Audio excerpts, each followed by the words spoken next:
All right, guys, what is going on? My name is Joe, aka Cap. I'm Dom, not Mysterio. Scott Dash. And I'm Francis.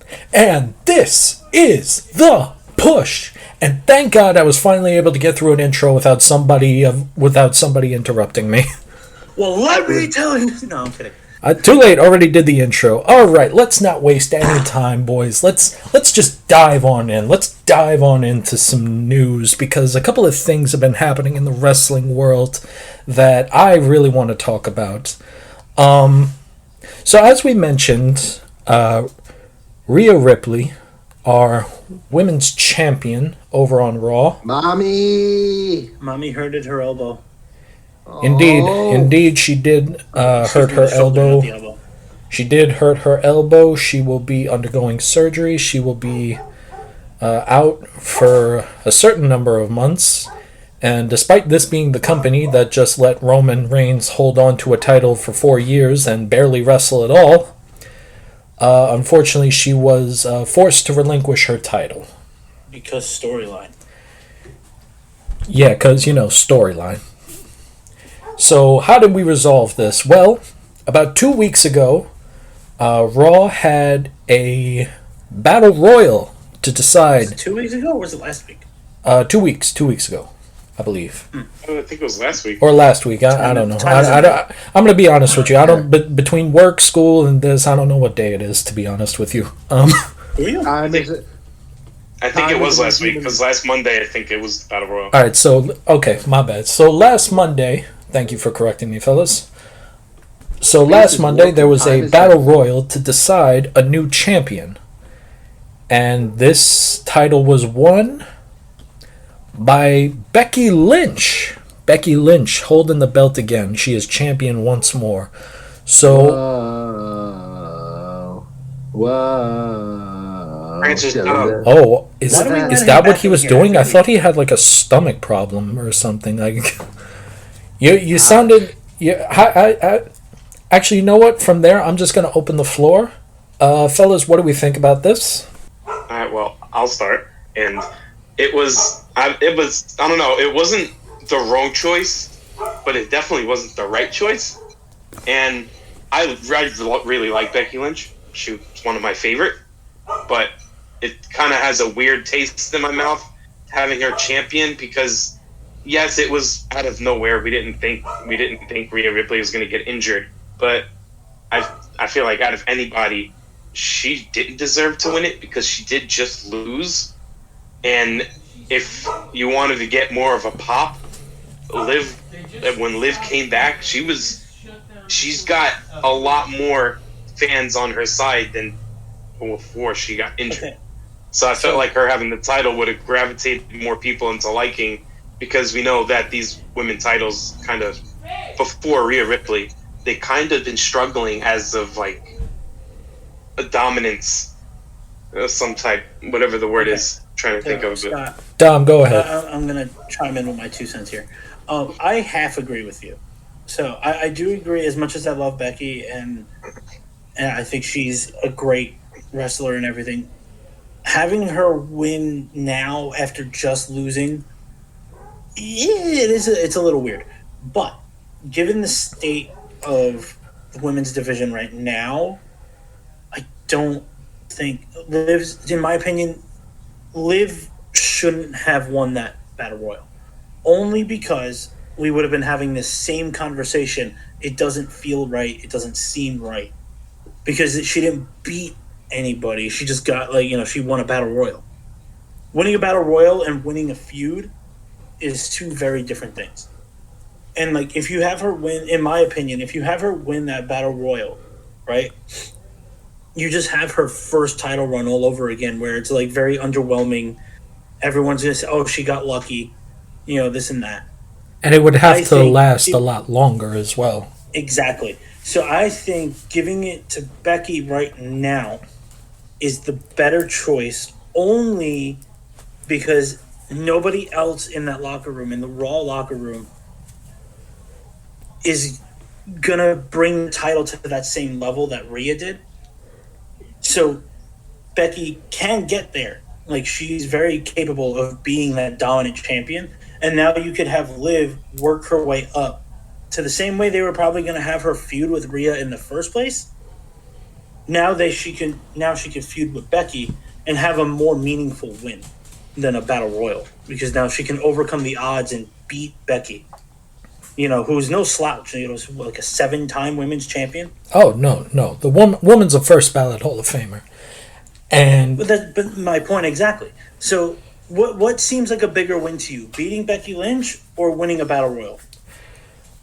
So I'm gonna jump in here because I think we all have a similar take on this. It was unfortunate what happened to Rhea. Of course, it was absolutely unfortunate. She was riding high, man. She is probably one of, if not the most popular woman in the company right now. And so to have a situation like that, especially when she's just riding off of a WrestleMania victory, that's huge. That's incredible. However, when it comes to the Battle Royal, yeah, I agree. There was who else, if not Becky, who else was going to win this?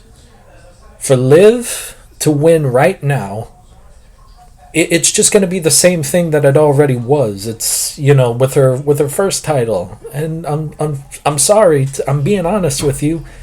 That title run was not that great. It was not that good. I was literally just talking to my wife about it the other day. It was the entire time she cashed in Money in the Bank, which was great. Fantastic. Go for it. You cashed in on a kayfabe injured Ronda Rousey, who just had a whole match. Cashed in on Ronda Rousey, spent the next 2 months in rematches with Ronda, just getting lucky that she won.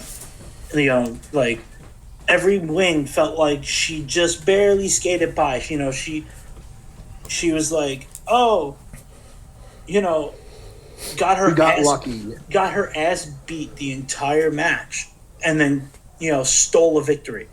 So I'm like, that's not a good title reign. That's just a transition. I'm also someone who doesn't deserve to be a champion. Granted, not any slack on her. That's all on Vince for bad booking, but that's besides the point. Well, then there's that, and I'm gonna add on to that. You look back into this Battle Royal, and let's think about who was in this Battle Royal for a minute. There was Becky, there was Liv, there was Nia who, Jax. In my mind, at that moment in time, would be the only other relatively reasonable, the only other relatively reasonable answer. Yeah, but okay, in terms of a battle else? royal for a title, you give it to the biggest name in the ring, and that you have to. You have to. What are they going to do? Put it on who? Piper Niven? What are they going to fucking give it to Maxine Dupree? Fuck out of here. Give it to Maxine? I mean, listen, I got nothing against Maxine, but here's the thing. Part of this is a problem in the fact that it feels specifically in the Raw division or the Raw brand. Women's stars are kind of few and far and in between. You don't have as many, especially if you compare it to SmackDown. My God, SmackDown! Yeah. Maxine Dupree is part of Alpha Academy, or is that someone else I'm thinking of? No, Alpha Academy. I mean, it wouldn't be. It wouldn't be bad, a bad look for her in Alpha Academy because, I would like it if. I would like it. Who are you going to have her defend the title against, though, if she won? Everybody, I guess. I don't know. Nobody. Yeah, but she would lose that first match. I will say you could have. I will say done a weird copy off. Sorry to go a little off subject, but you could have done a weird copy off because of just recently Chad Gable had thrown down the gauntlet against his group, saying they need to do better. I thought of it when you guys were talking, having her win the title, and then maybe be like, oh well, since you're the only one that seems like you're capable of doing good, he has only her apart. He looks for new members to join as he gets rid of Otis and what's his name. And she has a title. That's the thing. I don't think he's getting rid of anybody in Alpha Academy. I think it's just No, I don't think so either. He's on his Perk Angle shit. You know, Ah. Yeah. I But can't anyway. wait. But yeah, back to. I mean, it was that battle royal was really. It should have. You know what they should have done. You know what they should have done. I would have been okay with that made sense. Would have been Shayna Baszler. And even then, anyone who won that match, it was just going to be, why'd they have to win? Anybody, been somebody else. That's another thing. Anybody that because actually, Francis, before we move on to this part of the conversation, Francis, I want to get your take on everything. What else is there to say? You know, it's just WWE trying to make the best of a bad situation. Like, you guys basically covered the main topic of, like, who else could they give the belt to now that Becky's gone? I don't really see this. Rhea, excuse me, I'm sorry. Thank you for watching my grammatical fuck up. But yeah, like, the thing I'm keeping in mind the most is, like, this wasn't supposed to happen. This wasn't the plan. Yeah. Like they've said ever since I was watching WWE DVDs as a little kid, injuries can happen at any time, and when they do, they fuck up something fierce. Card is subject to change. Card is very much subject to change. Yeah. And that's what we're all seeing here now, the change that's happening to the injury. I mean, I don't hate it. I get why it's happening. So I'm not really mad about it, and I like Becky too. Yeah. So like I said, giving the belt to Becky right now is a good transition because, like I said, now you can build up somebody else for a realistic win, and it would make sense, and people can be happy with that. So let me bring in this part of the conversation then, because specifically I've seen a lot of conversation online. And it seems that a lot of people are more mad about this decision than I personally think is reasonable. People are comparing Becky to Hulk Hogan, calling her Becky Hogan. You know, saying she's overrated and things like that. So what are your guys' thoughts on that? See, here's the thing with Hulk Hogan. He politicked his way into everything he had. Which, listen, no disrespect. He did what he had to do to fucking get the things he did. And, you know, that was the way of the world in the 80s, in the 90s, and that era of wrestling is politicking was everything. Everybody was selfish when they had the title. But my point exactly. The way I look at it now, I don't see that as Becky politicking because she was going to go on break. She was going to take vacation. Yeah. They asked her to step up and be like, "Hey, we need you." So it's like like I can't say I would compare her to Hulk Hogan in that regard. Yeah, I do personally think that I think the comparison is a ridiculous one to make. I don't think that this really has anything to do with politics. I do genuinely think that this has to do with the fact that Becky was really the only other reliable person to have at that moment. And if anything, if you want to be mad at anybody, I think you'd be upset with the fact that, you know, I mentioned it before, the women's divisions on both shows are very unbalanced. Like, you know, SmackDown has all the women's stars. You have insane amount of female stars on SmackDown. You only got maybe 2 or 3 on Raw. Like, because who do you really have on Raw? Let's look at it this way. You got Becky. You got Liv. You had Rhea. Nia. Spoiler alert for later. Jax. Oh yeah. Huh. And you had a bunch of other people who.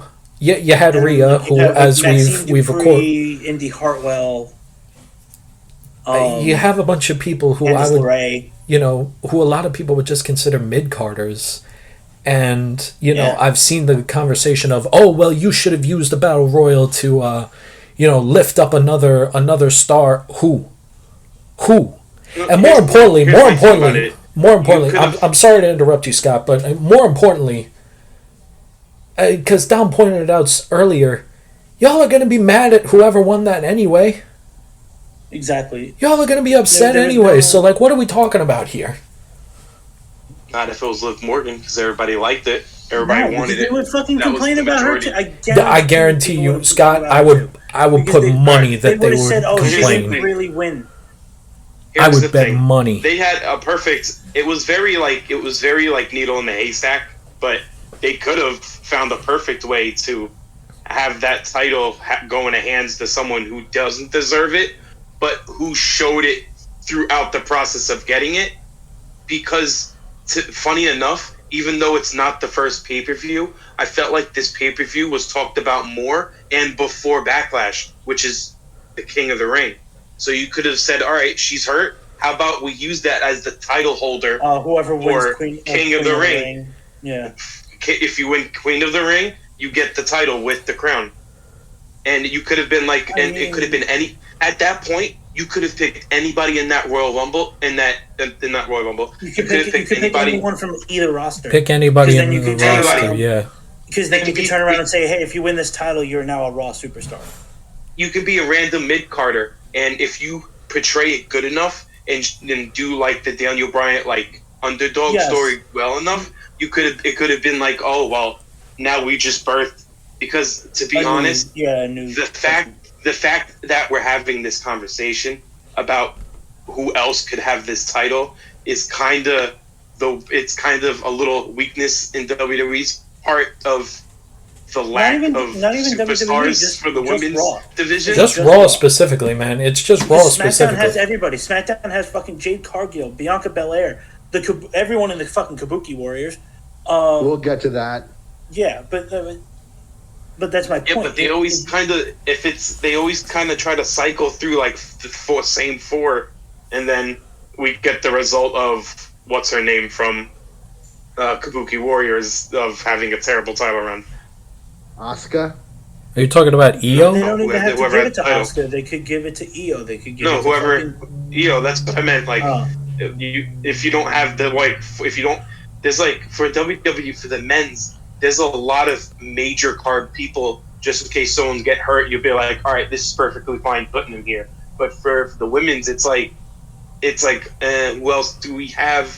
I mean, the ones that you want to put aren't really that good at wrestling or on the mic, so you can't really put them. And that's the entire point of this conversation. Bringing them up.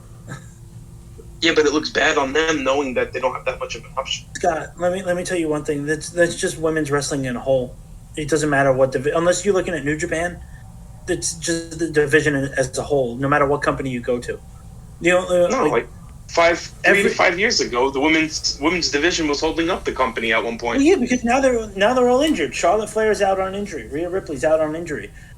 Well, she didn't help it at all anyway. Getting the title losing it every other month. Okay, so I think specifically in this story we're all kind of on the same page here, but I'm gonna be honest. As cool as a tournament would have, on the same page, but we're reading the same chapter. Yeah, true. We're not on the same page. We're all reading the same chapter, but yeah. We all have the same overdue book at the library. We're all trying to stack as many references into this one joke that we possibly can. So, I don't know, man. Here's the thing. While, yes, I agree that a tournament would have been cool, I think that this... I don't think they wanted to go that long without a champion. You have to chalk this up as for what it is. It was a decision that they had to make on... they had to make it on a dime. And this was the best they could come up with. And to be perfectly honest with you, I'm not going to complain about it. I like Becky. I respect everything that she's done. And I think it's going to be fine. I think she is going to do exactly what needs to be done right now. So I'm perfectly fine with it. And like I said before, y'all were going to complain about who was going to win that Battle Royal anyway, so it doesn't really matter. Like I said, the way I look at it, it is what it is. I'm interested in seeing the feud that comes of it. True. Because I think Liv and Becky can definitely have a good feud. And this will elevate Liv to being a real main event contender, in my eyes. I agree. I believe, enough time with Becky would help. You know what else would help this horribly imbalanced women's division? You know what else would help, fellas? A good old WWE draft. That too. Good old draft. Yes, that is Spoiler alert, correct. it didn't help. Or did it? Let's talk about it. So, this past SmackDown and just last night on Raw, we're recording this on Tuesday this week. The WWE Draft occurred, where all members of Raw and SmackDown were eligible to be drafted to the opposite show. Or were they? Along with some folks from NXT. Yeah. Well, yes, true. Also calling up certain members of NXT as well. Do keep in mind, Triple H did state in the very beginning, it's not only about drafting people to your roster, but also protecting your roster. Well, let's talk about that, because I want to bring up the first major topic of this. A lot of people talked about the fact that for an event that is meant to shake up the company to its core, so deeply, a lot of people feel that the show is more so about, Raw selecting Raw wrestlers and SmackDown selecting SmackDown wrestlers. There were a couple of shakeups, and I'll say that Raw had more changes, we'll say, than SmackDown did. But I don't know. What do you guys think? What do you guys think about this? I mean, I think having Triple H say that at the beginning of the draft, having him be like, listen, this is not only about building your roster, but protecting it as well, really kind of helped the believability, I guess, if you will. Because obviously we all know this is to protect storylines and move people around, and there's a lot of politicking involved in that, because who doesn't want to work on Fridays, or, who's here, who's there, who's doing this, who's doing that. Who's in a relationship? Exactly. It's like, who doesn't want to travel away from their significant other? Who doesn't want to, as it's been so eloquently put in the past, Triple H doesn't like to work Tuesdays, back when SmackDown was on Tuesdays. But, like, to that extent, like, there's people who don't want to work on SmackDown. Like, Seth Rollins is always on Raw. I don't think he'll ever go to SmackDown. Yeah. And not for any reason other than the fact that he has his catchphrase, Monday Night Raw. Yeah, true. That don't really work with Friday. It doesn't work on Friday. Him and AJ Styles kind of cemented their area. Exactly. And that's fine. There's nothing wrong with that. No, I like it. I mean, it's no issue with it, as long as it looks a little different. But I have the list just in case you want me to. No, we could definitely go through all the picks. Yeah, I also did appreciate one thing before we get started. Go ahead. The champions were not eligible for draft. Really? Yeah, no, that's great. I like that. I like the fact that the title belongs to the brand. And if you are the champion, you're stuck on that brand. True. You know what, that does make sense. I mean, there were some times where, like, the mid-card titles would change between shows, and to be honest, I didn't mind that too much, but I think specifically world champions, I think they did that those two specifically, I think, should stay. Those two specifically, I believe, should stay.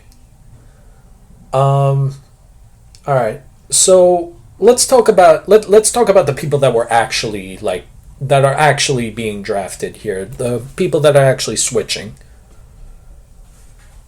So, yes. Scott, I believe you have the picks for us. Yes. Well, the first person, Kane, kind of got lucky on this one.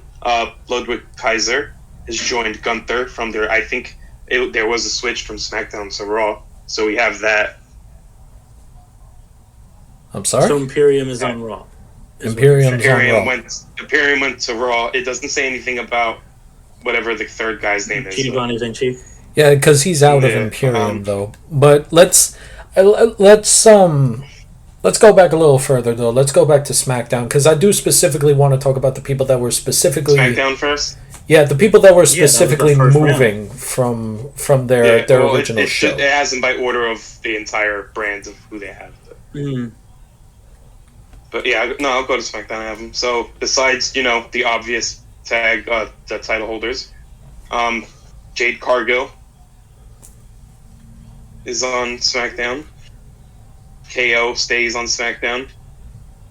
The Pride is on SmackDown, which I think they stayed on SmackDown. They did. Which I didn't even know that was Bobby. I didn't even know that was the group called Bobby Lashley's group. Honestly, I had no idea. I kept calling them the Hurt Business.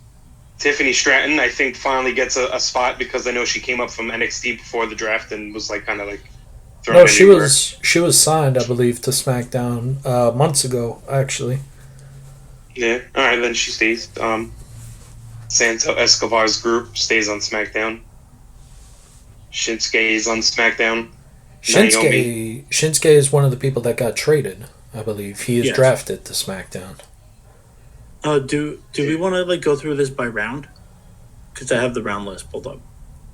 If you have the round list, it's better. Yeah, we can do it by round. Yeah. We can do it by round. Round one of the draft, which was on Friday Night SmackDown, was SmackDown had the first overall pick, and the first overall pick was Bianca Belair, drafted to SmackDown. Raw's first pick was Jey Uso. SmackDown's second pick was Carmelo Hayes, and Raw's second pick was Seth Rollins. We went into round two. SmackDown picked Randy Orton. Raw picked Braun Breaker, so that was a big move. The guy just signed with SmackDown, 2 months ago? Yeah. Not that long ago. So that was a big move right there, bringing him over to Raw. I'm glad they did that. Same. SmackDown picked Nia Jax and Raw Liv Morgan. Round three saw SmackDown pick LA Knight. Raw picked Ricochet. SmackDown picked the Bloodline, specifically Solo Sikoa, Tama Tonga, and Paul Heyman. Because as we saw, Solo kick Jimmy out of the Bloodline. But on top of that, Paul Heyman did make it a point to bring up the fact that Roman Reigns has withdrawn himself from the draft, seeing that he's going to be away for a while. Suppose that Raw, suppose that does make sense for the time being. Yeah. Yeah. Raw then picked Sheamus, and then we go into round four. SmackDown picked AJ Styles. Raw picked the Alpha Academy, consisting of Chad Gable, Otis, Akira Tozawa, and Maxine Dupree. SmackDown picked Andrade. Raw picked our first NXT call-up, I believe, in Kiana James. So, yeah, We had, just to finish out the first night, announced on social media Friday night, SmackDown picked the OC with consisting of Luke Gallows and Carl Anderson, Baron Corbin, and Cedric Alexander. I'm having a stroke. Cedric Alexander and Ashante Theodonis. Now, here's the interesting thing, because Baron Corbin and Braun Breaker were a tag team, were they not? Wolf Dogs, baby. Yes. So they split just them lost up. The title recently. Yeah, and then Raw announced over social media that they picked Shayna Baszler, Zoe Stark, Alba Fire, and Isla Dawn, and Ivar of the Viking Raiders. So let's talk about night one. So yeah, to be perfectly honest with you, it's like I said, there wasn't that many changes. I think Braun Breaker going to Raw is an excellent idea. Let him work the mid card there for right now. We all know the man's going to be a main eventer eventually at some point anyway. 100%. He's a genetic freak. Oh, absolutely. And he's not normal. No, he's not. He is. He's incredible. He's incredible to watch, and I think on Raw right now, specifically in the mid card, they've been needing a breath of fresh air. I think it's perfect place to let him spread his wings a little bit. Exactly. I'm unfortunately, I don't know a lot about Kiana James. I saw a couple of segments of her on NXT. Very, very good wrestler, I believe. Very, very entertaining wrestler. Mm-hmm. And so I'm interested to see. I'm interested to learn more about Kiana as she, enters Raw. As far as SmackDown goes, Nia in their women's division is interesting. Oh, God. It's an interesting pick. In the WWE period is an interesting decision. I will have to say, though, she does seem a little better this time around. She doesn't seem like she's injuring as many people. No, she seems much more safe now, which is something that is on a top priority for me. Carmelo, I guess, is now officially on SmackDown. Yes. And to be honest, kind of saw that coming. That Friday, him and Cody actually had a very good match. Banger. Very good match, I would say. So that was a good way to introduce Carmelo to. Good way to introduce Carmelo to the main roster. Andrade coming there. I mean, I'm going to assume that Charlotte is still on SmackDown despite her status of injury. So I don't know if she was actually drafted or not. I don't believe she was, but I'm going to assume I don't think Charlotte was drafted. I'm going to assume that she is still a member of SmackDown. Yeah, so it would make sense to keep the spouses on the same brand. Makes perfect sense to me. So I'm sure Charlotte's due back any day now. I think SummerSlam would be the earliest. Probably. And then she is dealing with like a full ACL. MCL tear. Yeah. So SummerSlam realistically will probably be the earliest we can expect her back. Yeah. But yeah, aside from those people, I mean, not much else really to say here. They, the people that I thought were gonna stay, stayed, and so not that exciting. But it is what it is. If I had to say personally, I feel like the most exciting part of night one, and I don't know why, but I love the fact that oh my God, I had his name. Baron Corbin is in the main roster again.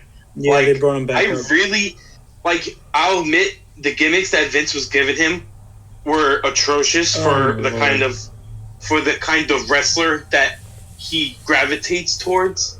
Yeah. But now that NXT, the fact that we were calling him Happy Corbin was just that was dumb. But the stuff he was getting was terrible. But you can see within his character that he was so dedicated and he made it so well that I'm just so happy that him going to NXT brought back the Lone Wolf persona, because that was when he was most comfortable. But yeah, it was his first time in the main roster, so it was kind of a weird situation for him. But now that he's more developed, I really hope he starts getting big opportunities, because I really liked him. I don't know. I mean, there's a reason his move has only been kicked out by one person. Yeah, that is true. He does have one of the most protected finishers of all time. That's true. But that's true. And the banger theme song. And that too. Yeah, absolutely. But what kills me is you could tell that he was just a joke to Vince after a while. Because it was like, you had him be homeless, basically. With the whole bum-ass Corbin situation. I'm not going to lie. What made me laugh more than anything was the fact that they made him out to be like he's down on his luck. He lost everything. He lost his house, his car, his wife left him, and all this other stuff. And then he starts getting sympathy from the crowd, and he's about to go over as a babyface. And Vince is like, no, fuck that. Take that away. We're getting rid of that. Nope. He struck it big in Vegas. He got all his money back, and he's back to being an asshole, man. His own Grayson Waller and have him heel. Oh my lord! I don't even know. Anyway. I don't even know who was with him, but it was nothing funnier to me than the homeless. Oh my god! Why the hell can't I think of his name now? I knew he was with somebody. I can't think. Riddick Moss, I believe. Yeah, Riddick Moss, and then they changed his name to something. I don't know. Something Moss. I don't know. But I remember it was a big deal when they called him Riddick for the first time after that. Yeah. Anyway, all right, on to night 2. Yes, night 2. Round 1 of night 2, Raw's first pick was Imperium, consisting of Gunther and Ludwig Kaiser. So it is official, Giovanni Vinci is out of Imperium. SmackDown's first pick of night 2 saw them take Jade Cargill. No fucking shit. What a surprise. Raw picked up Damage Control, including Io Sky, Asuka, Kairi Sane, and Dakota Kai. So they get 4 and 1 just for one pick. Can't beat that. SmackDown then drafted Kevin Owens. Round 2, Raw picked CM Punk. SmackDown picked, as we said, we just found out the name of this group. I've been calling them the Street Profits featuring Bobby Lashley, but they are called the Pride. Bobby Lashley, Montez Ford, Angelo Dawkins, and BFAB. Raw picked out Braun Strowman, a returning Braun Strowman at that. SmackDown picked up Tiffany Stratton. Round 3, Raw picked up the LWO, consisting of Rey Mysterio, Zelina Vega, Joaquin Wilde, Cruz del Toro, and Carlito. SmackDown picked up, in a clapback that seems only appropriate, SmackDown picked up Legado del Fantasma, Santos Escobar, and Angel Garza.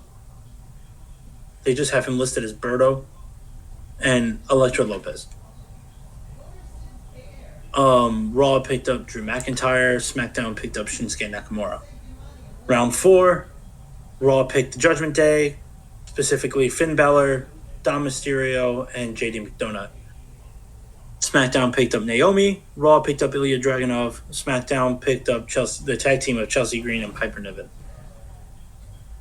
Round 5, Raw picks up the New Day, consisting of obviously Xavier Woods and Kofi Kingston. SmackDown picked up Pretty Deadly, consisting of Prince and Kit Wilson. Raw picked up Lyra Valkyria. SmackDown picked up Candice LeRae and Indy Hartwell. Round 6, Raw picks up Final Testament. Obviously, we know Karrion Kross, Scarlett, Akam, Razor, and Paul Ellering. SmackDown picks up D-Generation IY, Tommaso Ciampa, and Johnny Gargano. I like that. They're not calling them that. That's just me. No, I like that they're on SmackDown. I knew that. Yeah. Even I am not that stupid. Yes, you are. Raw picked up Bronson Reed. SmackDown picked up Blair Davenport. I could read, I swear. And then announced on social media on Monday night, SmackDown picked up Apollo Crews, Giovanni Vinci, and Tegan Knox. So they did separate Giovanni Vinci and the rest of Imperium, right. I believe. Right? Yes. Right. Okay. Had to double check that. Giovanni Vinci, Tegan Knox, Apollo Crews.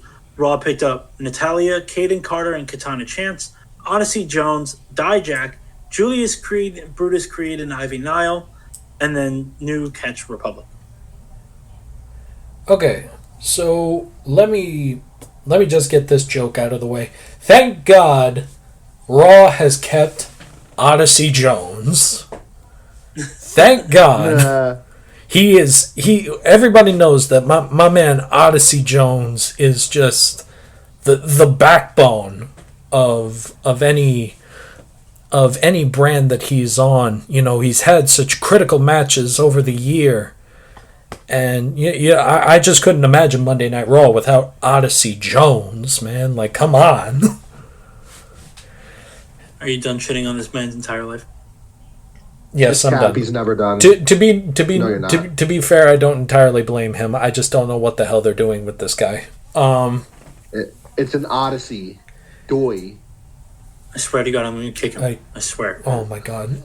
Nah, I got you back, Francis, on that one. Thank you, Scott. But anyway, it's in the name.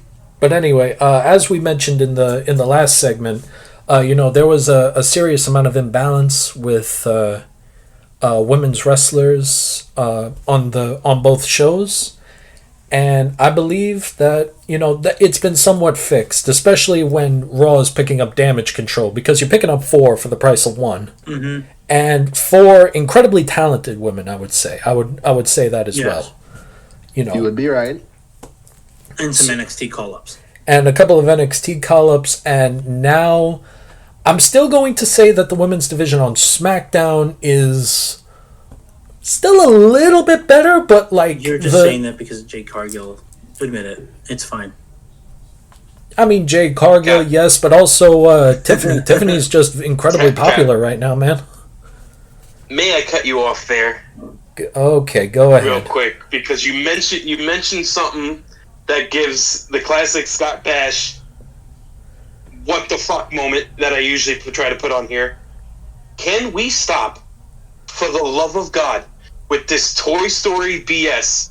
The fact that you pick one fucking person and then the entire faction has to go with them on one draft. Well, they didn't pick one person. They picked the entire team. They picked the group, though, Scott. Yeah, but it's exactly what I'm saying. You grab one and the rest come with them. And, like, the great thing, I know this isn't the Attitude Era. I know this isn't. But the great thing about the draft back then, it was an actual draft. And it was also the magic of two random wrestlers finding a mutual ground. And, like, some of those, like, we had some great tag teams that were so outlandish, and it was only because they got separated from their tag team. I get what you're saying. I get you. And you're saying you want to see more like split up tag teams. Yeah, it will bring in more of an emotional standpoint in the performance, because some of them will be like, I don't know what to do. You know, I'm usually with my tag partner. They try to develop their own way into getting it, and even if you don't want to separate them, it's perfectly fine having one drafted before the other. But, like, I'm tired of grabbing one person and be like, oh, here you go. Well, you're going to have the other four members with them. So, can I be like, come on, like, really? Can I be perfectly honest? To some degree, I agree with you. However, I'm going to disagree because I feel like WWE, especially within the past, they have this thing where they're going to break up teams anyway, whether they want to or whether...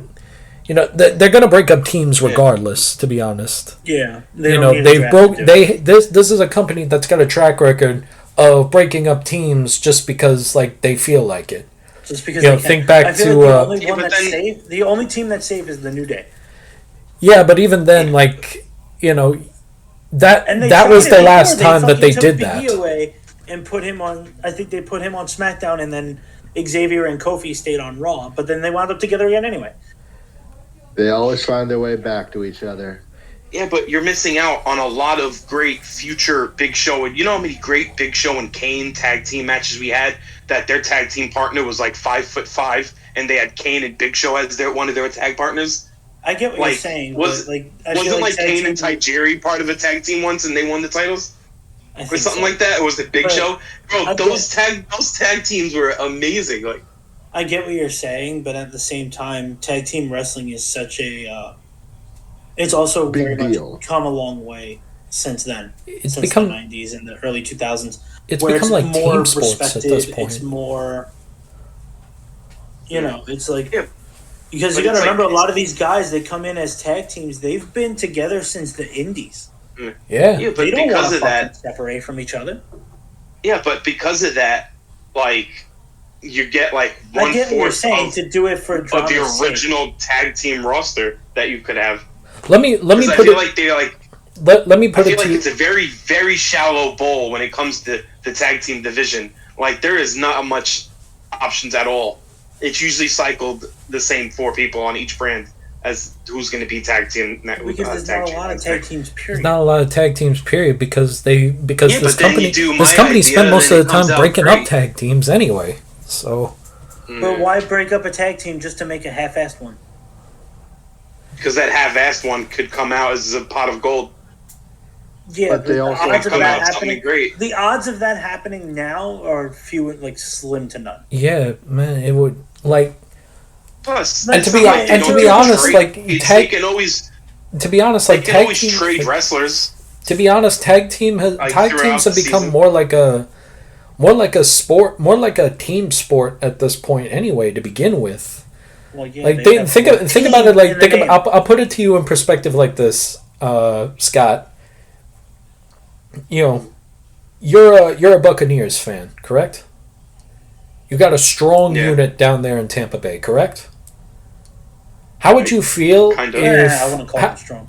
Not really, but All right, Brady's gone, dude. Think back to think back to you when you were winning Super Bowls. How about that? You had a strong team, strong unit, correct?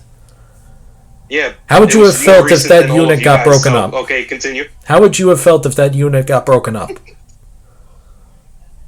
Just because management felt like it. It's hard to say when you really only care about one person not leaving the most out of all of them. My point is this: that's his point exactly. Now, imagine that person just decides, the Bucks are like, oh, we're going to trade him away. You'd be pissed. Yeah, but that's Exactly, different. There's but 50 something other people. Fucking point. that's the whole point. No, man. that's exactly my point. There's 50 other people that can possibly fill up that role and possibly make it better or not. You take what the about gamble. This? All right, what about this? You fucking when Brady retired, they're like, oh, let's give fucking what's his face a shot. How'd that turn out for you? Baker, we won't have a winning season. Okay, but did you win? Did you win a Super Bowl? Neither did the last year Brady had. I was on the team. But that's not the point. We got in the same spot. You had a better. But you had a better chance with Brady, no? Comparing. This is a wrestling Baker, podcast, I swear. No, but comparing Baker's first season and Brady's last season, Baker was better. That is a wild statement, but that's for a completely different show. No, statistically it was because Brady's last year wasn't a Super Bowl. On paper, yes, it was, but in the long run, did you win a Super Bowl? Nope. No. So shut the fuck up. Look, here's my thing. Again, I don't entirely disagree with what you're saying, Scott, but I'm going to be honest with you. This is a company that will break up tag teams, whether the team wants to be broken up or not at this point. So if if they want to draft teams together, I don't have that big of a problem with it. I don't think it's that big. Because it's only a matter of time before Tommaso Ciampa turns on fucking Johnny Gargano. It's only a matter of time before Pete Dunne turns his back on Tyler Bate. Exactly. Yeah, but just like a football reference, random pieces can turn out magical. Because the time when Patrick Mahomes got drafted, they already had Alex Smith, who was a really good quarterback. That was a random piece that worked out, winding up becoming one of the greatest things ever. So you could, Okay, Scott, I get what you're saying, but the gamble isn't worth the risk. The risk to reward is not great because you break up a tag team, you piss off fans, and now you set up this other fucking bullshit half-ass tag team, and they suck. Now you lose viewership, you lose merch money, you lose sales in terms of tickets because now, the people that were there to see. All right, let's say for example the New Day, right? Let's say they break up the New Day and they fucking have Xavier tag up with Braun Strowman. Yeah, I'm sure they can have great matches. I'm sure it'd be fun. But people will be pissed that they broke up the New Day and they will stop watching. So there goes your merchandise. But there goes your merchandise sales. There goes your ticket sales. There goes your ratings on TV. All right, I got the perfect counter argument. The Usos. Waiting. What about the Usos? They broke up and they did a singles. They're in singles though. They're not. And their match was the worst thing on WrestleMania. What are we talking about here? Different because compared to the New Day, which is very close, I'm going to add this very close. The Usos were closer of a tag team than the New Day did, but they separated them. Shit. They're twins. But here's the difference: people have been wanting them to break up. No, they haven't. Wanted that feud Between Jimmy and Jay? No, they didn't. Yeah, and then nobody really. Who did you? Hold on, Scott, hold on. Dom, the only people that wanted Jimmy and Jay to fight each other at WrestleMania was Jimmy and Jay. I didn't say I wanted that match. I said I would like a feud that was done correctly. There's a difference. Yeah, no, that match. I was hyped about that match, but I was so. The only people that wanted this feud was Jimmy and Jay. The best part of that match was Lil Wayne. But my point being, it doesn't make sense to break up tag teams willy nilly. No, it doesn't. Just for the sake of drama. Think back to willy nilly. You can always have them. It's you can always have them, and it's not unnecessarily all right. They have to be separated. It's just the added You literally suspension. just fucking said that. Yes, but I also said the added suspension of, oh my God, is my tag team partner going to get drafted in the same draft, or is he not? I'm not saying you have to break them up, but there's that you can have added, give or take that the draft is like days apart from each other. It could be like, oh well, Kofi Kingston got drafted night 1. All right, all of Monday on Friday, but all of Monday you get a segment of Xavier Woods being like, man, I'm so nervous. I hope I get tag team partner with you, just for him winding up being in the same brand. Though. Yeah, but I said you both. Literally, whatever. I said both. Focused on one. Whatever. Can we fucking move on for the sake of time? Okay. Because we'll be here all night otherwise. Okay, all right, but yeah, I don't know. Overall, I thought the draft was fine. It was alright. Nothing crazy. I feel like it could have been better. To be honest, I feel like you could have shaken it up a little bit more. You could have shook it up, but it's fine. It's what it is, man. Maybe have the managers pick wrestlers instead of random. You know what I wish they'd bring back? Have a Raw and a SmackDown superstar fight each other. The winning brand gets the pick. I don't know about you guys, but I loved it when they did it that way. Yeah, that was interesting. Like whoever won got the first pick. Like I don't know about you guys, but I loved it when they did it that way. I want them to bring that back. Yeah. It was interesting, but like I don't think they have enough TV time. You got a 3-hour show, man. What are we talking? What do you mean? You got a 3-hour. You got 5 hours of content throughout the week. It's not enough TV time. They need a show like AEW does on Saturdays, where it's only like an hour long. Do it on NXT too, then. Yeah. I'm making Cap, you have a point. Like seriously, Cap, you have a point. But like they have 5 hours TV time, but they also only use like an hour and a half of it as wrestling, and the rest are like the rest are just every wrestler getting something to talk about. So there's no room. Well, everybody needs their screen time. That's a them problem, but like I'm just saying what I miss. Yeah. All right. Well, moving on to the last segment of this week's episode, we do have a pay-per-view coming up. Backlash Wave. Backlash. Which, ladies and gentlemen, officially starts today officially starts our prediction tournament for all the pay-per-views.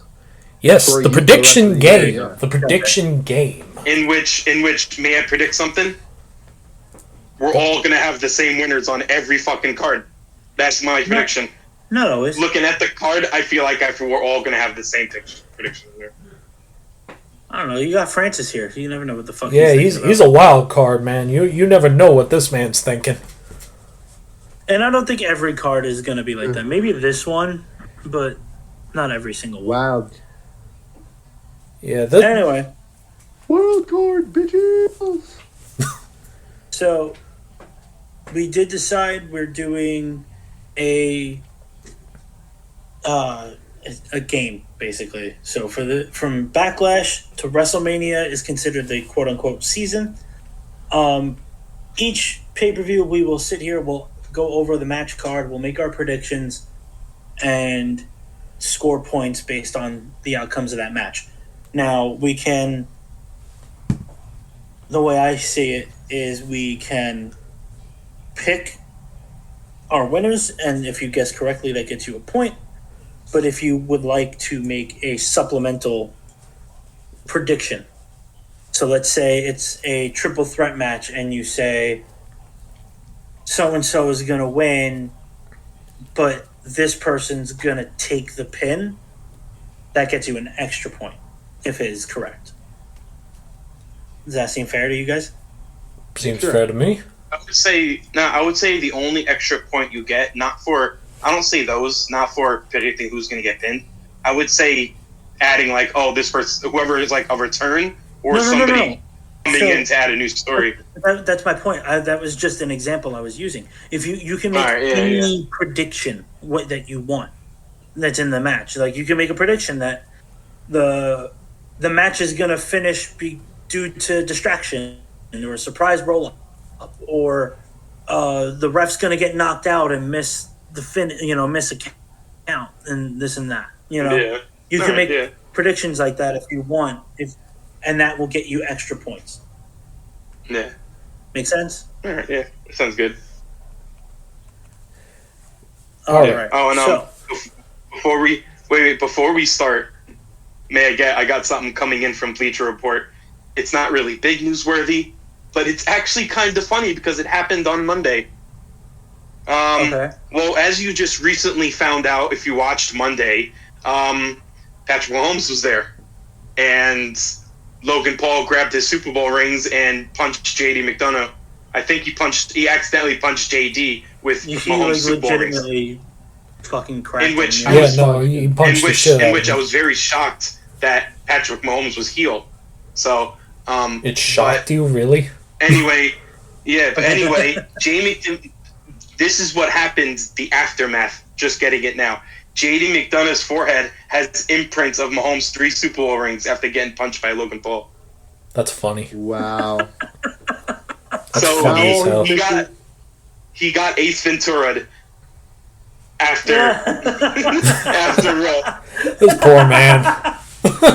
Now all he needs is a Taylor Swift tramp stamp. Which is also kind of weird that Patrick Mahomes went to a wrestling pay-per-view with his 3 Super Bowl rings. But that's different. Are you football. Surprised? Let's talk about the fact that those probably weren't the real rings. They were probably replicas they got. I would hope to God he didn't walk in with real Super Bowl rings. The real ones. I mean, either way, I wouldn't be surprised. But yeah, but it was a cool little thing they added.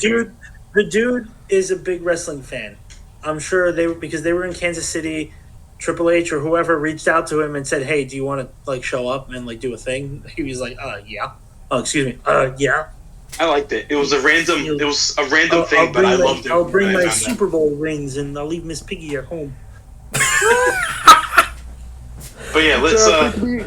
Oh, that's a fun little story you gave us. So okay. Anyway, let's. Give me one. It's great to be back here in Monday Night Raw. Anyway, moving on to Backlash. So we do have a pretty decent card. We have 1, 2, 3, 4, 5, 6, 7, 8 matches for the night. Whoa! A lot of title matches. Jesus. Wait a minute. Pretty much every title was on the line at some point, except for Where did you post that on general or topics? Yeah, I missed a couple of matches apparently, but so. Oh, so all right. Never. Yeah. So for the match, I'm reading it as it was listed on the website. First match we have is the World Tag Team Championships, which is on Raw, which is Awesome Truth versus DIY. Who do we got in that match? Awesome Truth. It's probably going to be Awesome Truth. Yeah. I know I said this. SmackDown. I know I said this during WrestleMania, but I feel like every title is going to stay held because every person who's defending their title still just got it.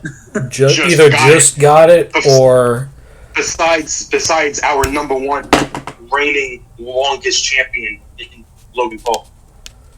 And he's not even defending either, but that's a story for another day. He's too busy planning his brother's funeral. But yeah, True. It's going to be Awesome Truth. A face versus face battle usually results in no championship swap. Oh. Yeah, I'm going to say Awesome Truth, but I'm also going to throw in that you're going to start to see DIY breaking up again. No. Yeah, I could see that. Francis, this is a storyline that happens every single... Yeah, for real. This has happened like 6 times already. DIY has broken up more times. This has happened 6 times with DIY alone. Yeah, for real. Anyway, moving on to the WWE Tag Team Championship match. A-Town Down Under versus the Street Profits.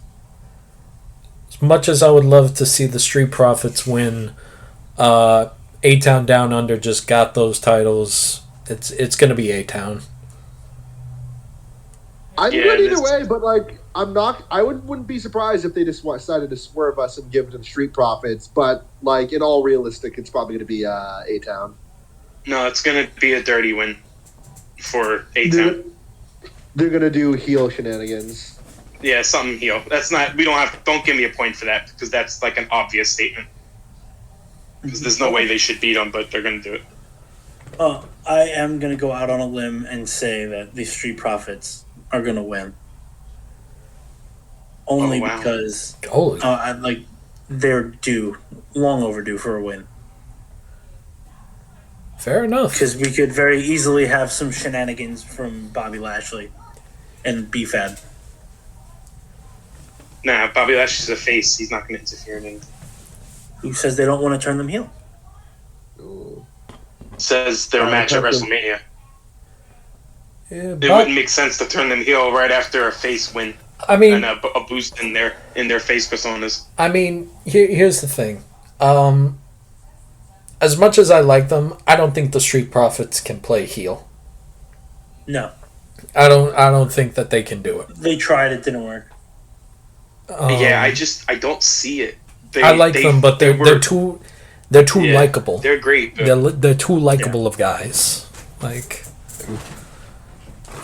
so next match we have is the Intercontinental Championship match. Sami Zayn. Everybody guessed A-Town? I did. Yeah. Except for you. I picked Street Profits, yeah. Alright, yeah. But next match is the Intercontinental Championship match. Sami Zayn versus Chad Gable. God damn it. As he's been on his Perk Angle shit, I will go on the record as calling him Perk Gable. Gable has another title opportunity. He does. I mean, he's involved in a major story. About this one, damn, I gotta think about this. All right, so I'm gonna go on a limb here, and I wouldn't be surprised if Sami Zayn retained the title. I'm gonna say Chad. I'm gonna say give it to Chad. Don't let Sammy pin. Don't let him pin Sammy. Like have him somehow pin Bronson somehow. But no, I don't believe it's a triple threat. It's not a triple threat. Is Bronson not involved in the match? Hold on, let me double check.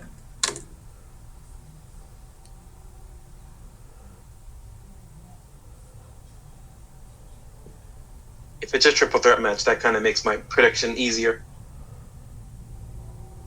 Because then I definitely know who I'm going for if it's a triple threat match. Francis, who are you going for? No, it's just Sammy and Chad. It's just Sammy and Chad? Oh, then Sammy. Yeah. I'll give it to Sammy only because I want to see Thad Gable continue to lose his fucking mind. True. Okay, I got my answer. And I'm going to actually do a +1 with this one. Sami Zayn's going to win because Bronson Reed is going to interrupt Chad Gable. And that's how we get the triple threat. Sami Zayn moves on, and we get the first. Sammy wins via disqualification. Basically, we get the beginning feud of the first opening of our Perk Angle 2.0 in Chad Gable is him making a statement against a pretty he hasn't. It doesn't look like it because he doesn't win like that, but he is a dominant wrestler. I get what you're saying. So and here's he's what I'm gonna say. Twice the size. So you're saying Sammy wins because Bronson Reed interferes in the match, either way. Yeah.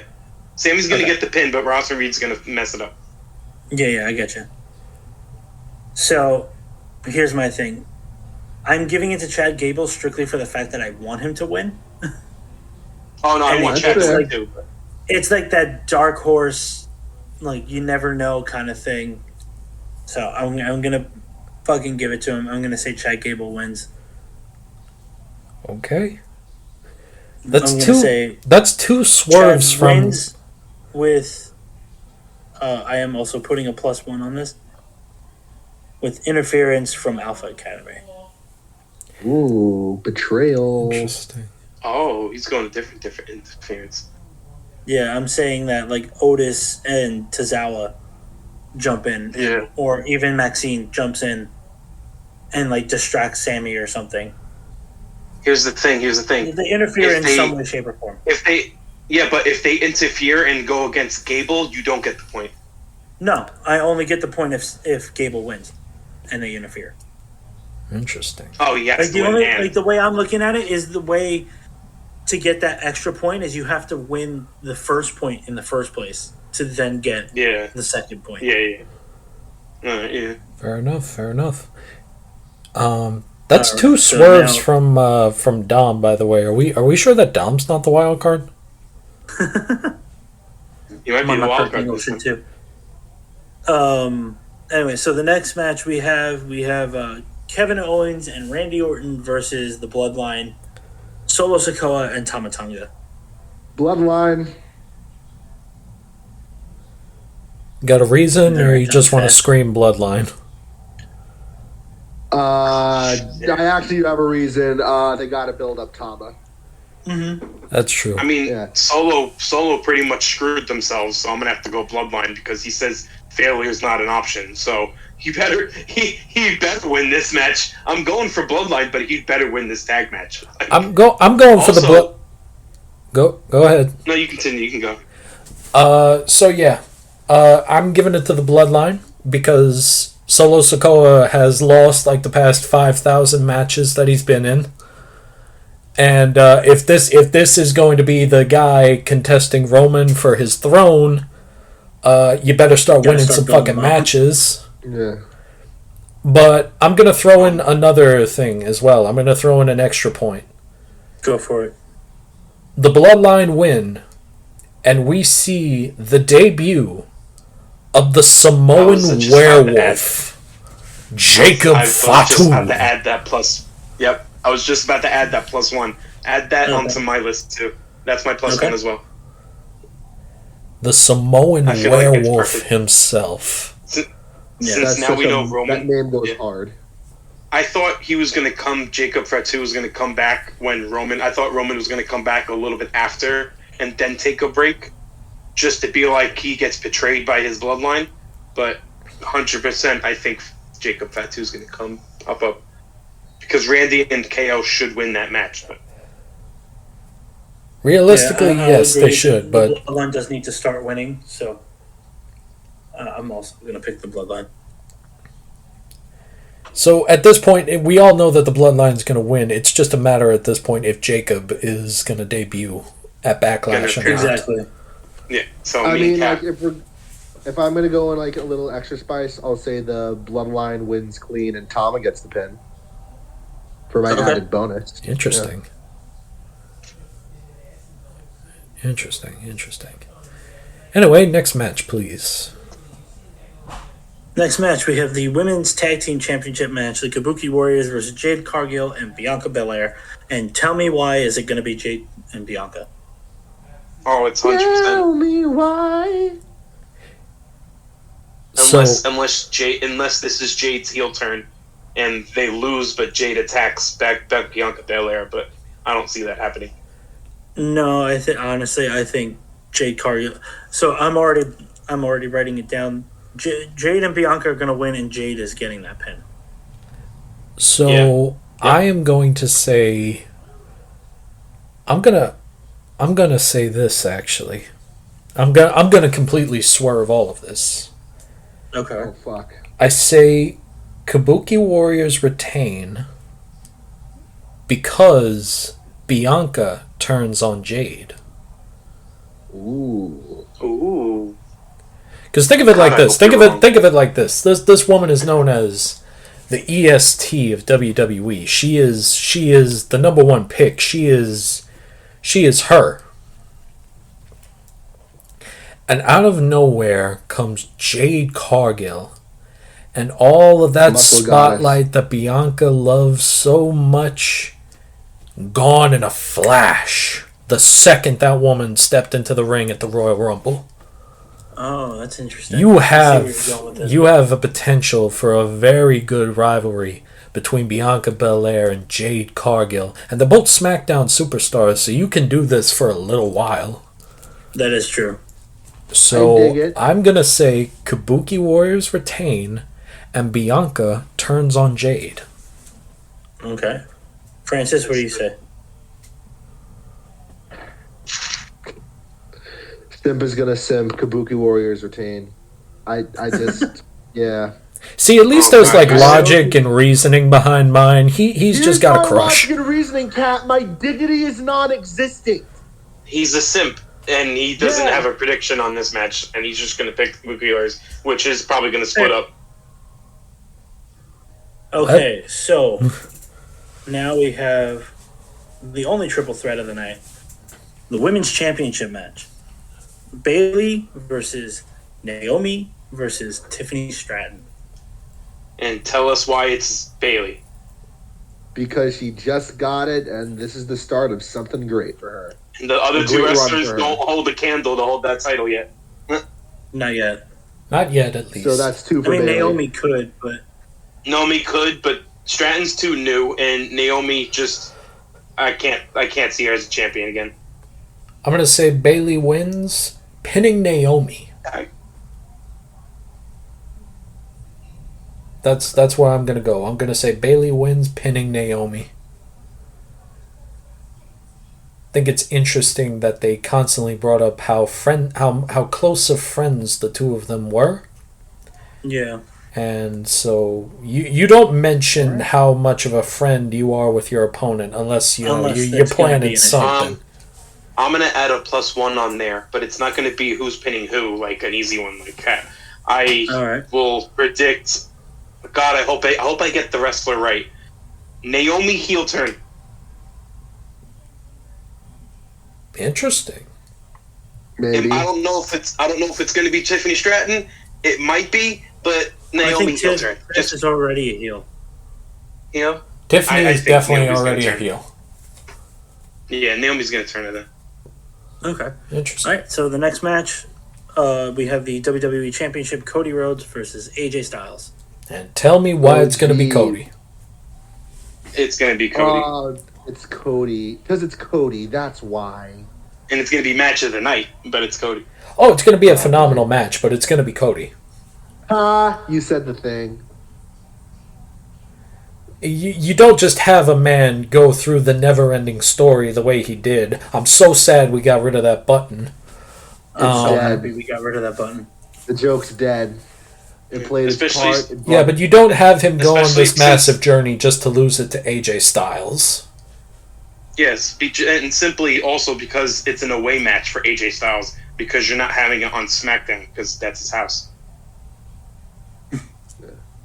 That was the corniest joke. And then the last match of the night, we have the World Heavyweight Championship match, Damian Priest versus Jey Uso. Yeah. It's Damien. It's got to be Damien. I love the Yeet Master to death. It's Damien, dude. Yeah, Damien's gonna. This is gonna be the beginning of Damien destroying Judgment Day. Like not destroying it, but he's gonna be a ruler. Because he's gonna take control of the Judgment Day. Yes, he is. Yeah, it's gonna. Oh God, they're gonna get a lot worse. I think. They could. No, yeah, I could see that. They could, but all right, that is Damien, all the matches. Our predictions are in the books. Next week we go over. That's right. The match card and the results, and we score, and we'll find out who our first winner is for the year. Yes. Right. We are going to have more on the rules of this competition on our brand new TikTok page. That's right, folks. The Push Wrestling has a TikTok page now. You can follow us at The Push Wrestling on TikTok. You can also always find us on Instagram, The Push Wrestling as well, where we always let you know about upcoming episodes, news going on around the wrestling world, and potential rumors of what's going on in the companies as well. As per usual, you can follow us on YouTube. Please make sure to like the podcast if you enjoy what we do here, and be sure to listen to us on Spotify as well. Both of those is just The Push. Be sure to like and subscribe for more fun with me and the guys. But for all of us here at The Push, my name is Cap. I'm Dom. Not Bash. And I'm Francis. Ring that bell for me, Dom.